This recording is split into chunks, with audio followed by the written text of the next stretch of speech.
오늘은 9월 마지막 주일입니다.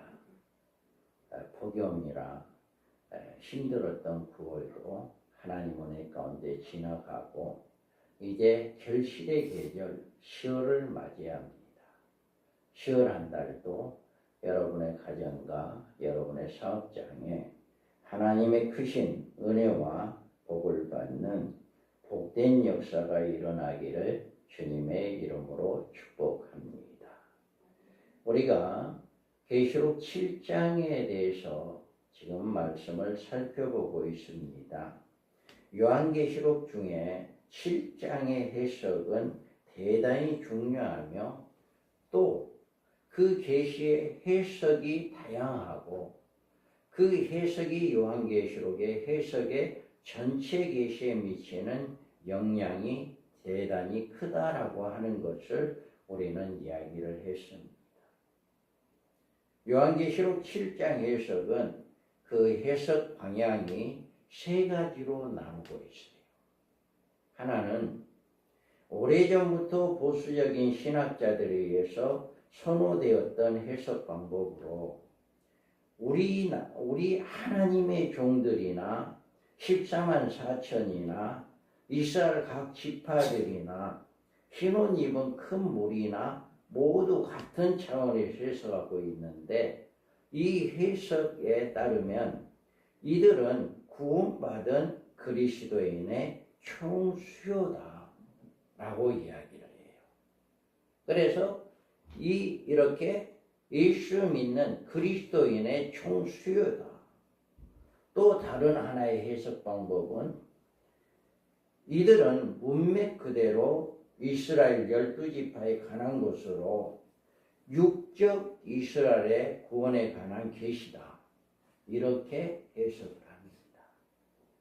세 번째 해석 방법은 종말의 세계 모든 교회 중에 종말적인 예언의 사명자로 뽑아낸 하나님의 종들이라고 해석합니다.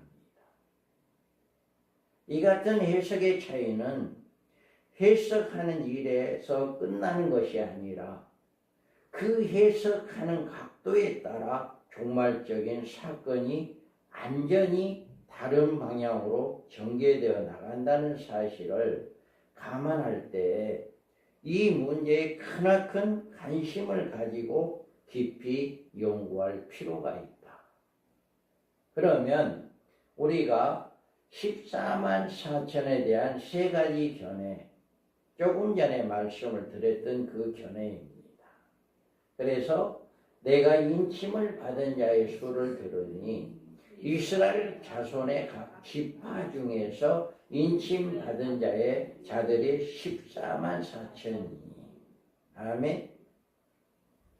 여기서 먼저 이 문제를 올바른 해석 시도하기 전에 14만 4천에 관한 이 같은 신학적 견해의 차이점을 찾아보면서 이들 해석이 각기 요한계시록 해석하는 일에 어떤 영향을 끼치고 있는가에 대해서 우리는 생각해 봐야 합니다.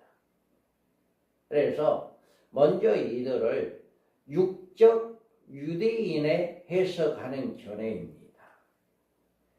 이 같은 신학적 해석은 소위 세대주의 신학에서 절대적 해석으로 주장하는 해석입니다.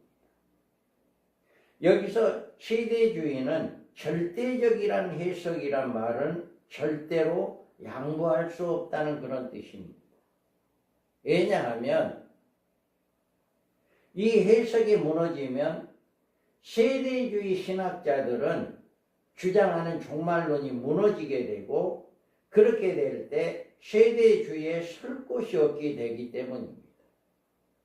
그래서 그 이유는 세대주의 신학이란 원래 그들의 종말론을 세우기 위한 만들어낸 신학이기 때문에 이것은 절대적인 육적인 유대인들이다 라고 하는 것은 이걸 변기하지 않는다.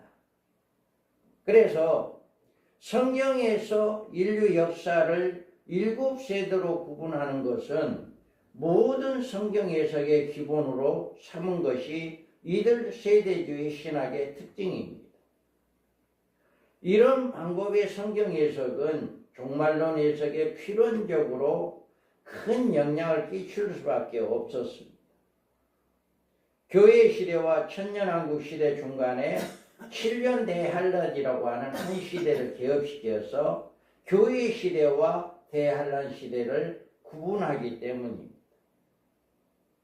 이런 구분 때문에 세대주의 종말론에서는 교회의 휴거에 있어서 교회 시대가 끝인 7년 대환란 이전에 있을 것이다 라고 주장하는 것이에요.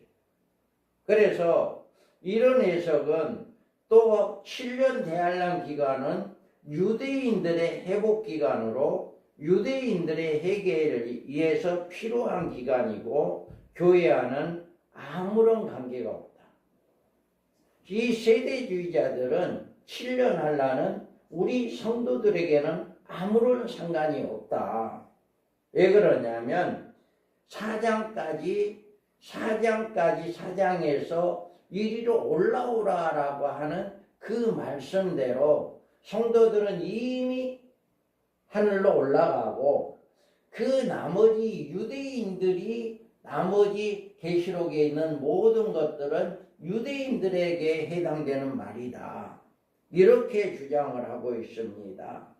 이런 주장은 자동적으로 요한계시록은 유대인들을 위해서 계시된 종말 계시로 결론을 내린다.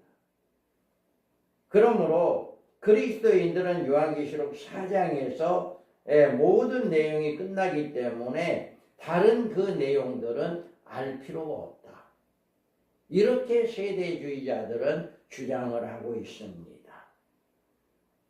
이 같은 종말론 큰 위험의 부담을 안고 있는데 1992년 다미 선교회에서 10월 10일 날 또는 10월 28일 날 주님이 오신다. 이렇게 주장해 가지고 많은 사람들이 미혹을 당했어요. 직장도 그만두고 가정도 파괴하고 이런 일들을 해가지고 이제 주님의 재림할 것을 소망하고 기다리고 있다가 그것이 허무로 끝났어요. 이것이 어디에서 나왔냐라고 하면 세대주의 신학에서 나오게 된 거예요. 그래서 이 세대주의 신학은 육적인 유대인들을 14만 4천은 육적인 유대인들이다 라고 이렇게 해석을 합니다. 다음에 우리가 생각해야 할 7장의 해석으로 14만 4천 명에 대해서 구원받은 성도들의 총수요라고 주장입니다. 자, 14만 4천 명이 육체적인 유대인들이다. 이건 세대주의자들이고, 그 다음에 구원받은 총수요다. 그동안에 우리가 예수를 믿고 구원받은 모든 사람들이 숫자가 14만 4천 명에 비유한 것이다. 이 같은 해석은 요한계시록을 상징적 해석으로 유도하는 위험을 가지고 있습니다. 상징적 해석은 요한계시록을 종말적 사건으로 본 것이 아니고 7년 한량 기간을 전 교회 시대로 해석하는 것입니다. 그러므로 이 같은 해석은 결국 요한계시록 안에 등장하는 사건을 종말 시대에 일어날 사건으로가 아니라 교회사적 견해로서 해석하는 이런 사건이 옵니다. 이런 해석이 위험한 것은 이들의 해석대로라면 요한계시록 계시된 말씀이 종말에 살아가는 성도들에게 종말의 징조나 적그리스도 등장이나 또 7년 한란 중에 일어날 여러 가지 사건과는 전혀 관계가 없기 때문에 요한계시록이 주의 재림을 맞이하기에 신부단장을 해야 할 성도들의 생활에 아무런 도움을 주지 못하는 사실입니다. 이 같은 일은 분명 주의 재림에 관한 계시와 이 말씀을 읽고 듣고 지키는 생활을 통해서 주의 재림을 준비하라고 하시는 예수님의 가르침과 전혀 배치된다는 사실을 우리가 알아야 합니다. 그래서 이와 같은 해석의 근거는 순전히 숫자 풀이의 식의 해석에서 기초되었다. 이 총수요라고 하는 것은 구약의 12지파, 신약의 12제자 이렇게 해서 12 곱하기 12를 이야기합니다. 거기에다가 1000을 곱해요. 그러면 이 1000이란 숫자는 하나님의 안전한 수로 구약시대 성도와 신약시대 성도의 수에 하나님의 안전한 수라고 하는 1000을 곱하면 14만 4천 되는데 이 수요는 하나님의 구원받은 성도들의 총 수요다. 이같이 해석을 합니다. 이 같은 해석은 성경에 계시된 말씀과 전적으로 모순되기 때문에 올바른 해석이라고 볼 수 없는 것이다.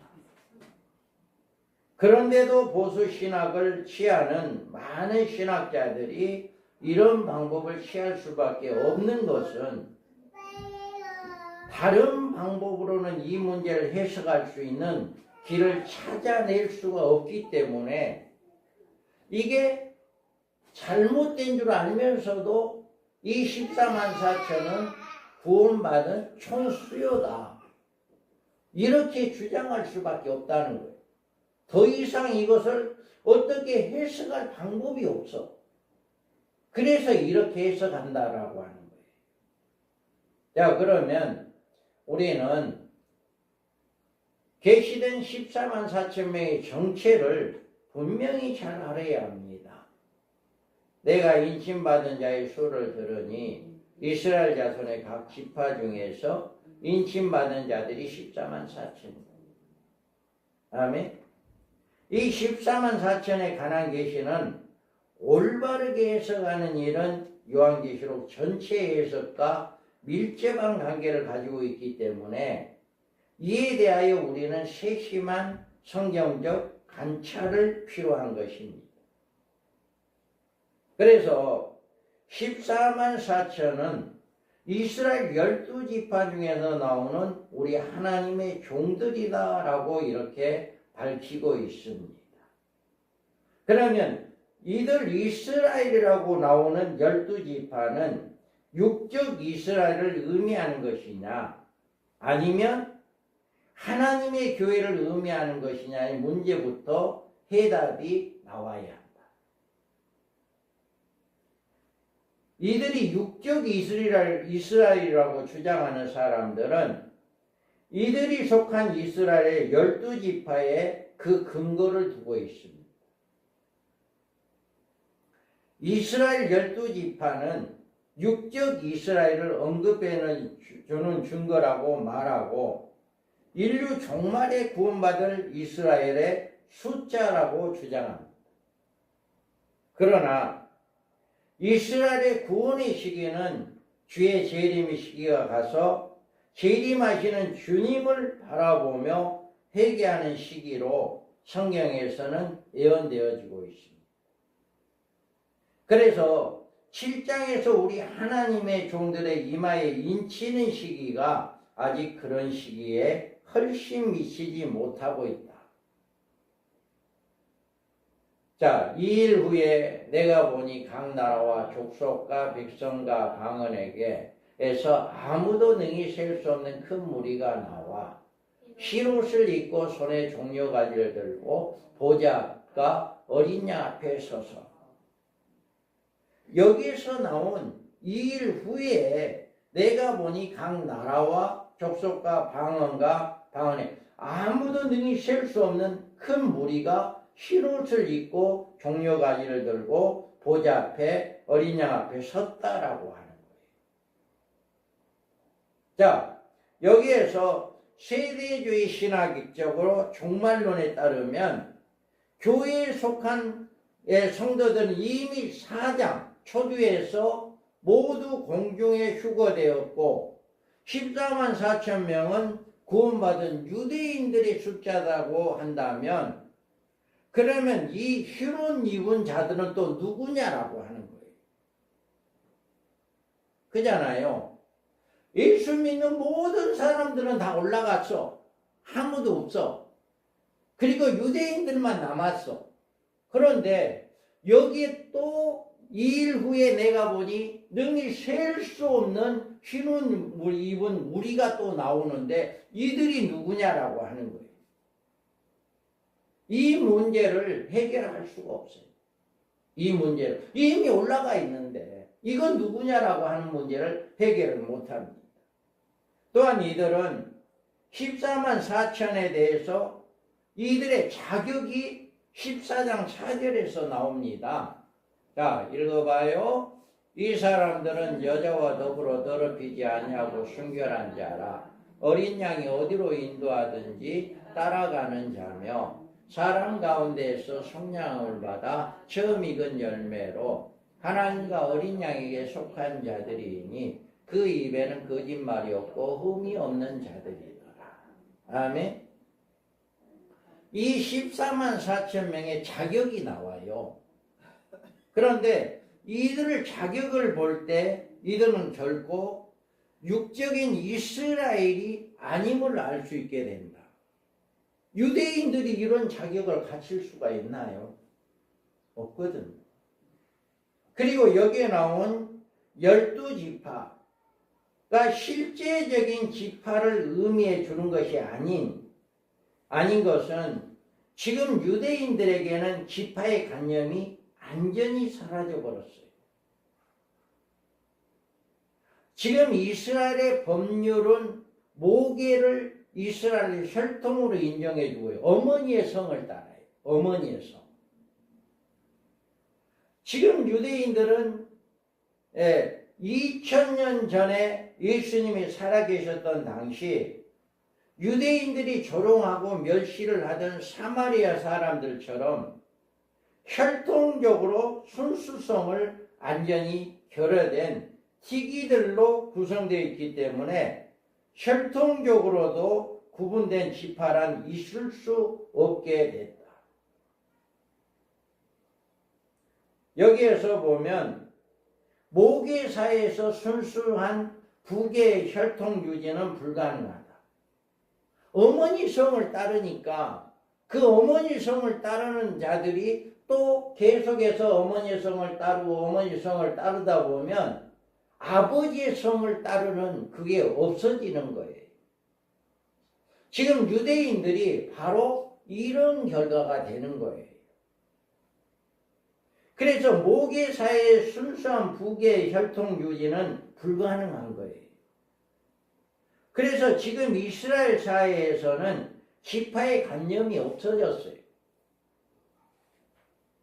지파가 어떤 지파냐라고 하는 것을 관념이 없어졌다. 존재할 수도 없어요. 그러므로 인류의 종말의 12지파 중에 동일하게 각 지파에서 1만 2천 명을 인받는 자에 이렇게 성립될 수 없는 것이다. 그뿐 아니라 신약 시대에 와서는 이스라엘이라고 하는 성경적 낱말의 의미를 새로워졌어요. 신약 시대에 와서.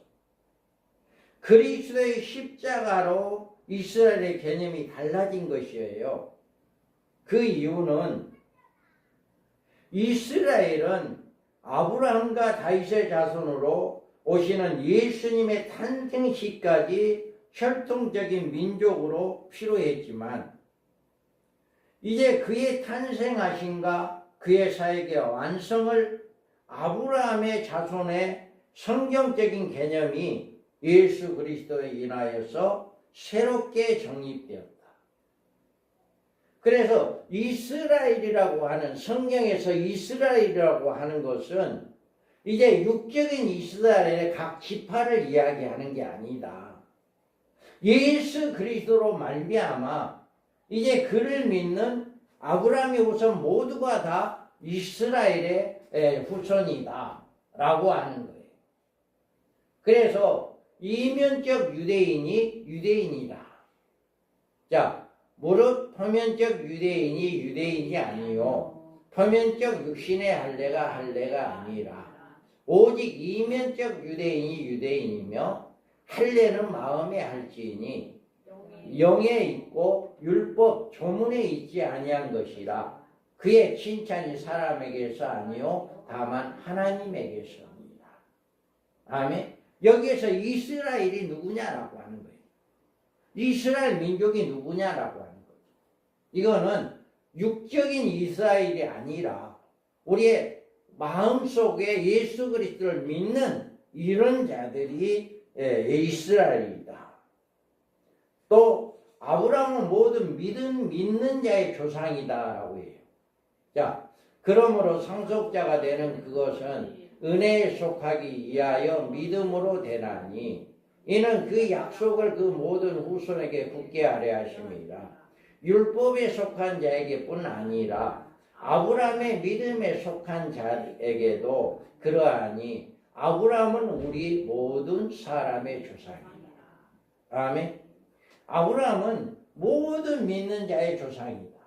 이게 바로 육적인 이스라엘을 이야기하는 것이 아니라 영적인 이스라엘 백성을 이야기하는 것이다. 그 다음에 우리가 약속의 자녀라야 시로 여기심을 받는다고 했는데 곧 육신의 자녀가 하나님의 자녀가 아니요 오직 약속의 자녀가 시로 여기심을 받느니라. 아멘. 그러니까 구약에 있을 때는 12지파 육적인 이스라엘을 의미하였지만 예수님이 오시고 남부터는 이스라엘이라고 하는 것은 육적인 이스라엘을 이야기하는 게 아니라 예수를 믿는 하나님의 자녀가 아니요. 자, 육신의 자녀가 하나님의 자녀가 아니고 오직 약속의 자녀가 시로 여기심을 받느니라. 예수 그리스도를 믿는 이런 자들이 다 이스라엘의 민족이다라고 합니다. 그 다음에 누구든지 그리스도에 속하면 아브라함의 자손이다.